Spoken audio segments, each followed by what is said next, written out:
इसमें क्या हुआ था? मालूम इसमें ईसीपी ने एक आदमी को डिस्क्वालीफाई किया, वो रिट में गया, रिट जो है वो रिमांड हो गई कि आप दोबारा डिसाइड करें। उस रिमांड ऑर्डर के खिलाफ honourable supreme court of Pakistan में ईसीपी आया और ईसीपी की ये अपील, वो ऑर्डर अपील मंजूर होकर उसको परमानेंटली डिस्क्वालीफाई डिक्लेयर किया गया।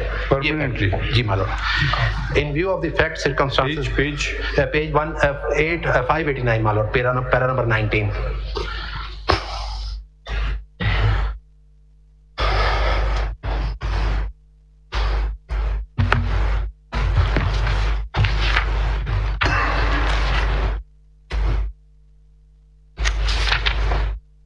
Here the matter was converted into suo motu proceedings under Article 184. ठीक मालूम, ये मैंने एक पेपर बुक तैयार की मालूम। आखिरी मेरी सबमिशन सिर्फ ये होगी कि क्योंकि पाकिस्तान में जो लॉ ऑफ जुडिशल प्रेसिडेंट है उसके बारे में कि कौन सा जजमेंट किन हालात में रिविजिट हो सकता है, रिव्यू हो सकता है, उस पे मैंने एक एक पेपर बुक तैयार की है जो बेसिकली मैं पढ़ूंगा नहीं मालूम, देख लीजिएगा। वैसे अगर कहें तो मैं प्रिसाइजली अर्ज कर देता हूँ वो ग्राउंड्स क्या हैं जिन ग्राउंड्स के ऊपर किसी भी प्रेसिडेंट को रिविजिट किया जा सकता है। ये एक्सट्रैक्ट है from the book the law of judicial president मालूम। ये जो आपने केस साइट की पिछले ये 2018 सुप्रीम कोर्ट 578, इसमें ट्राइब्यूनल में नहीं गए थे बल्कि इलेक्शन कमीशन में गए थे। इलेक्शन कमीशन में गए थे, इलेक्शन कमीशन के बाद हाई कोर्ट में आए थे, हाई कोर्ट ने केस रिमांड किया। न ट्राइब्यूनल या आरओ नहीं था मालूम। रिलेवेंट पोर्शन बता दें। इसमें कोई खास पेजेस हैं जो हम पढ़ें या सारा आप पढ़वाओगे हमसे? नहीं, मैं सिर्फ अर्ज कर रहा हूँ, मैं सिर्फ एक करके बता देता हूँ। इसमें पेजेस सिर्फ बता दें। मैं पेजेस बता देता हूँ मालूम, मैंने ये नोट किया है अपने पास। लॉ ऑफ जुडिशियल प्रेसिडेंट एक किताब है गार्नर की, लेकिन इसमें बस पेज बता दें। मैं इसके जनाब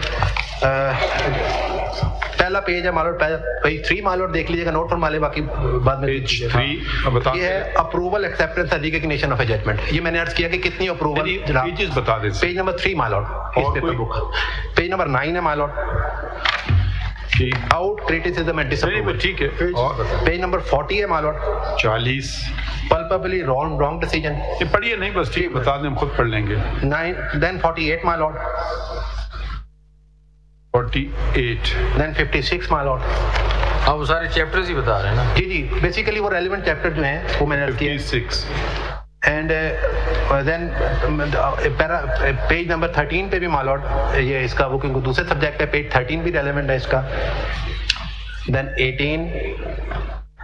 So these are all the grounds to revisit and overrule it. जी मेरी हम सबमिशन ये है कि सिर्फ ये है कि ये इम्प्रेशन जाता है और मीडिया पे इस पर रोज बात होती है कि जजेस की कॉम्पोजिशन चेंज होने के बाद फैसले तेज होते हैं। ये जजमेंट ऐसी है समीउल्लाह बलोच की जिसको रिविजिट होना चाहिए और इसके लिए जस्टिफाइबल ग्राउंड्स मौजूद हैं। और ये अगर ये लॉ ऑफ जुडिशियल प्रेसिडेंट इस तरह डिक्लेयर किया जाए तो फिर ये मामला आइंदा के लिए ख़त्म हो सकते हैं। जो हाई कोर्ट या कोई भी कोर्ट जो है उसको गाइडलाइन दी जा सकती है कि ये पैरामीटर्स हैं जिसमें आपने जुडिशियल प्रेसिडेंट को चाहे कितने मेंबर जजमेंट हो उसको रिविजिट करना है और किन चीज़ों को आपने कंसीडर करना है। आपका कहना ये कि वो जो इंटरप्रिटेशन हुई है वो प्रॉपर नहीं हुई?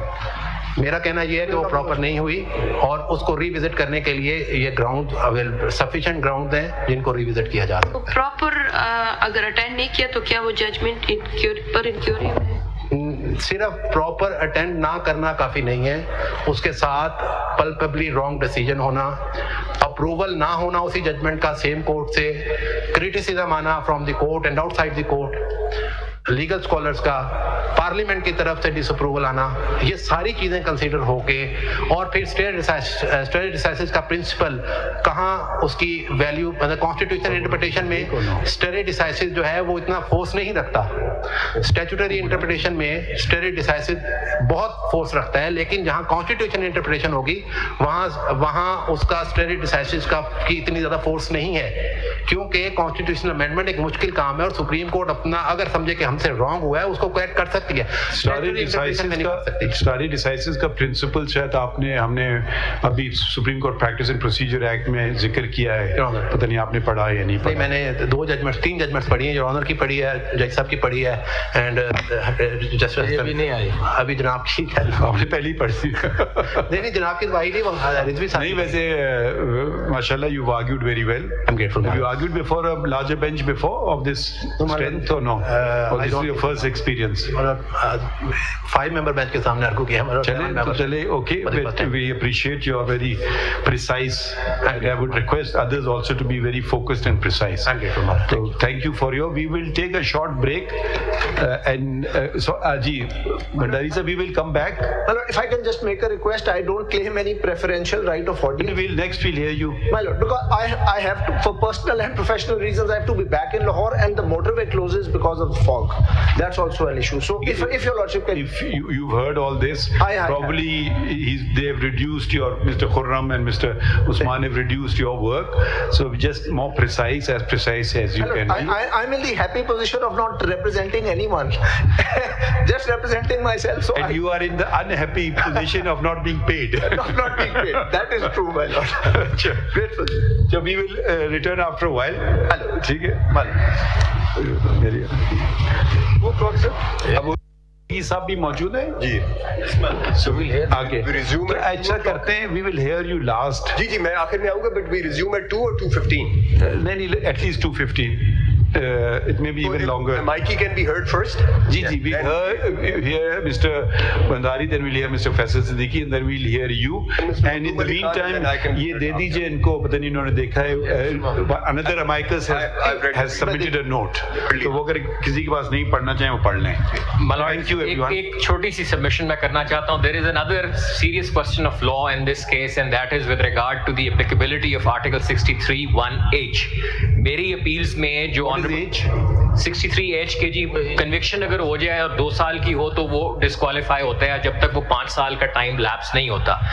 तो जो इम्प्यून जजमेंट है मेरी अपील्स में उन्होंने उसको रिडंडेंट कर दिया है। उन्होंने ये कहा है कि even if what do you want, I am saying कि वो जजमेंट को सेट असाइड कर दिया जाए। आप बेशक फैक्ट्स पे आई नो यू 63(1)(h) में आप चाहते क्या है कि 5 साल डिस्क्वालिफिकेशन हो, क्या हो? अलर्ट वो तो लिखा हुआ है उसमें, मैं तो कुछ चाह ही नहीं रहा। मैं तो ये कह रहा हूँ कि आइन को फॉलो किया जाए, उस प्रोविजन को, क्योंकि जो लाइफ हुई है, बट विल हियर यू, आपकी लाइफ हुई है सर, लाइफ नहीं हुई। No, but we'll hear you. I mean, the batting order we've just explained. Batting order. Thank you.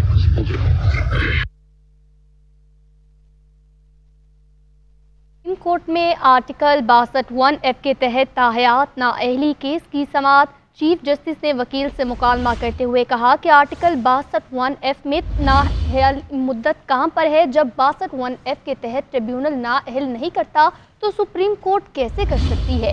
Mansoor Ali Shah ने दौरान समाअत रिमार्क्स दिए कि क्रिमिनल दोबारा इलेक्शन लड़ सकता है लेकिन सिविल नौयत वाला नहीं। ये तो अजीब बात है। अदालती डिक्लेरेशन किसी न किसी कानून की बुनियाद पर दिया जाता है।